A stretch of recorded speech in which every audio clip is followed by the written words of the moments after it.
Devarakadra Congress MLA G Madhusudan Reddy Harish రావుపై తీవ్రంగా మండిపడ్డారు.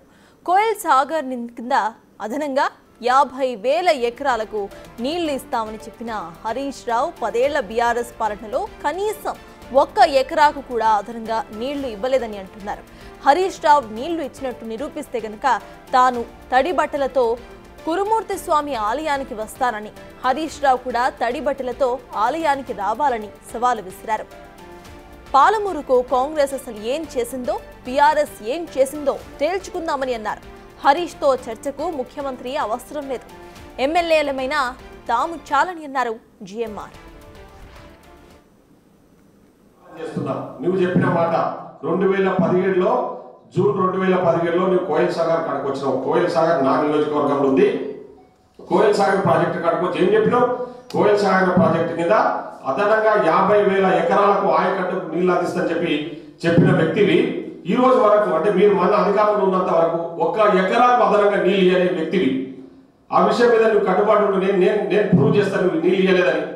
1 ఎకరాకు అదనంగా నీళ్ళు ఇయ్యలేదు. నువ్వు నీళ్ళు ఇచ్చినట్టుంటే రా కురుమూర్తి స్వామి టెంపుల్ కాడికి నేను కూడా తడిబట్టలతో వస్తా. నువ్వు దమ్ముంటే తడిబట్టలతో రా. పాలమూరు జిల్లాకు ఎన్ని నీళ్ళు ఇచ్చినావో, మేము ఎన్ని నీళ్ళు ఇవ్వలేదు, మేమేం చేసామో మీరేం చేసామో చూపిస్తాం. గతంలో కాంగ్రెస్ పార్టీ కానీ టీడీపీ పార్టీ కానీ ఏ ప్రాజెక్టులు పాలమూరు జిల్లాలో పూర్తి చేసి ఈరోజు పాలమూరు జిల్లా ప్రజలకు అందిస్తున్నారు. మీరు అధికారంలోకి వచ్చినాక మీరున్న 10 ఏళ్ల కాలంలో పాలమూరు జిల్లాకు ఎక్కడెక్కడ నీళ్ళు ఇచ్చినావో, ఏమేమి నీళ్ళు ఇచ్చినావో దాని మీద చర్చ సిద్ధంగా ఉన్నాం. మేము పాలమూరు జిల్లా ఎమ్మెల్యే, మా ముఖ్యమంత్రి అవసరం లే.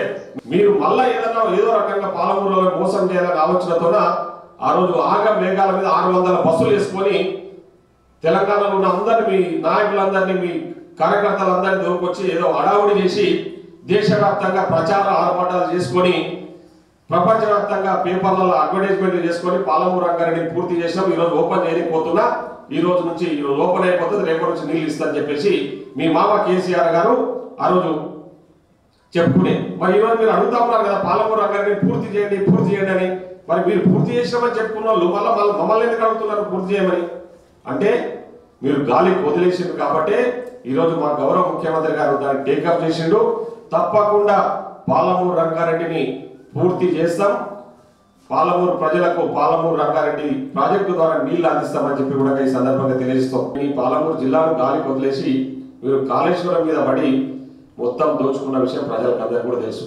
1 ఇయర్ తర్వాత స్టార్ట్ చేసిన కాళేశ్వరం ప్రాజెక్టును పూర్తి చేయడానికి మీకు కాళ్ళు చేతులు వచ్చినాయి తప్ప 1 ఇయర్ ముందు, కాళేశ్వరం కంటే 1 ఇయర్ ముందు స్టార్ట్ చేసిన పాలమూరు రంగారెడ్డిని గాలికి వదిలేసి నీవు ఈరోజు పాలమూరు పచ్చగా చేసిన, పాలమూరు నీళ్లు తీసుకొచ్చిన, కురుమూర్తి స్వామి గుడికాడికి వచ్చి ప్రమాణం చేద్దాం రా, తడిబట్టలతో వస్తా అని చెప్పేసి ఏవేవో మాట్లాడుతూ ఉన్నాం. ఈరోజు మీరు మాట్లాడుతూ ఉన్న తీరు చూస్తుంటే ఒక్కటంటే ఒక్క నిజం, మీకు నిజాలు మాట్లాడమే రాదు, నిజాలు మాట్లాడమే మర్చిపోయినట్టున్నారు పూర్తిగా. మరి అధికారం పోయిన అక్కస్లో ఫ్రస్ట్రేషన్లో పూర్తిగా అబద్ధాలు మాట్లాడి ప్రజలను తప్పుదోవ పట్టించే ప్రయత్నం చేస్తా ఉన్నారు. మీరు నిజంగా పాలమూరు పచ్చగా చేసింటే 12 సీట్లలో మీరు